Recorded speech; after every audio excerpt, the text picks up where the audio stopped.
Barrister Turin আফরোজকে এইমাত্র গ্রেপ্তার করে উত্তরা থানার পুলিশ কিন্তু নিয়ে যাচ্ছে। আপনারা দেখতেই পাচ্ছেন যে ব্যারিস্টার তুরিন আফরোজ তিনি কিন্তু আপনারা জানেন যে আন্তর্জাতিক ট্রাইব্যুনালের পাবলিক প্রসিকিউটর ছিলেন এবং তিনি অত্যন্ত জানেন যে কন্ট্রোভার্সি সম্পন্ন একজন ব্যক্তি, অ্যাডভোকেট। তাকে নিয়ে নানান সময় নানান গুঞ্জন বিভিন্ন সময় যেমন বেরিয়েছিল। এই 5ই আগস্টের পরে তার বিরুদ্ধে উত্তরা থানায় বেশ কয়েকটি মামলা রয়েছে, বিশেষ করে এই ছাত্র জনতা যে হত্যা মামলা রয়েছে সেই মামলা রয়েছে।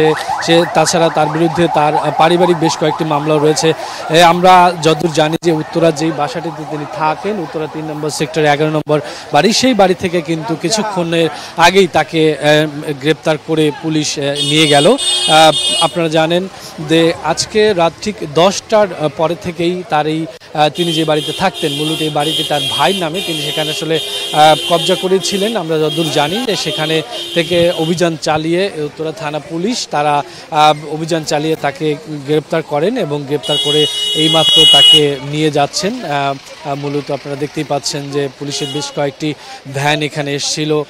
কিছুক্ষণ আগেই তাকে গ্রেপ্তার করে ভ্যানে তুলে তারপরে কিন্তু নিয়ে গেলেন।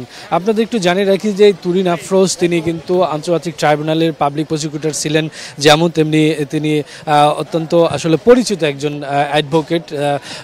জানেন যে আওয়ামী লীগের সময় তিনি নানান মামলায় কিন্তু সমালোচিত হয়েছিলেন, বিশেষ করে যুদ্ধ অপরাধীদের যে মামলাগুলো ছিল সেই মামলাগুলো নিয়েও কিন্তু তিনি খুব সমালোচিত ছিলেন। এরপরে নানান সময় কিন্তু তিনি তার পারিবারিক যেই কলহ ছিল সেই কলহ নিয়েও কিন্তু বিভিন্ন সময় তিনি আলোচনায় ছিলেন। যে বাড়িটি এই মুহূর্তে আপনারা দেখতে পাচ্ছেন, এই বাড়িটি মূলত আমরা যতদূর জানি এই বাড়িটি নিয়েও নানান সময় নানান আলোচনা উঠেছে। এই বাড়ি তার ভাই বা তার পৈতৃক সম্পত্তি হিসেবে সকলকে তিনি বঞ্চিত করে নিজেই ভোগ দখল করে রেখেছিলেন, এই ধরনের অভিযোগ রয়েছে। আজকে তাকে যেই কারণে গ্রেপ্তার করা হলো, আমরা যতদূর জানি যে তার বিরুদ্ধে একাধিক মামলা রয়েছে, দেশের বিভিন্ন স্থানে যেরকম মামলা রয়েছে তেমনি তার বিরুদ্ধে কিন্তু এই উত্তরা থানায় মামলা রয়েছে। আমরা যতদূর জানি যে এই পর্যন্ত 8 থেকে 10টি মামলা রয়েছে ঠিক এখানেই। কিছুক্ষণ আগে যেটা পুলিশের পক্ষ থেকে আমাদেরকে বলা হয়েছিল যে 5ই আগস্টের আগে যেই ঘটনাবহুল দিন ছিল, আপনারা জানেন যে জুলাই গণ অভ্যুত্থানে, সেই গণ অভ্যুত্থানের সময় তিনি তার অবস্থান অত্যন্ত প্রশ্নবিদ্ধ ছিল। তিনি নানান সময় নানান ধরনের উস্কানিমূলক পোস্ট দিয়েছেন, নানান সমালোচনা করেছেন।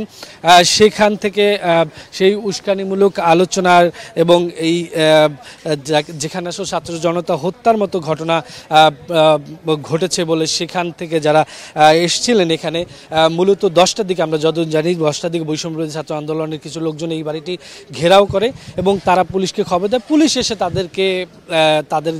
তাদের সরিয়ে দিয়ে এখান থেকে তুরিন আফরোজ গ্রেপ্তার করে কিছুক্ষণ আগেই নিয়ে গেলেন। তারপরে তাকে সেখান থেকে আসলে কালকে নাগাদ কোর্টে চালান করা হতে পারে। তো সব মিলে এই ছিল এই মুহূর্তে।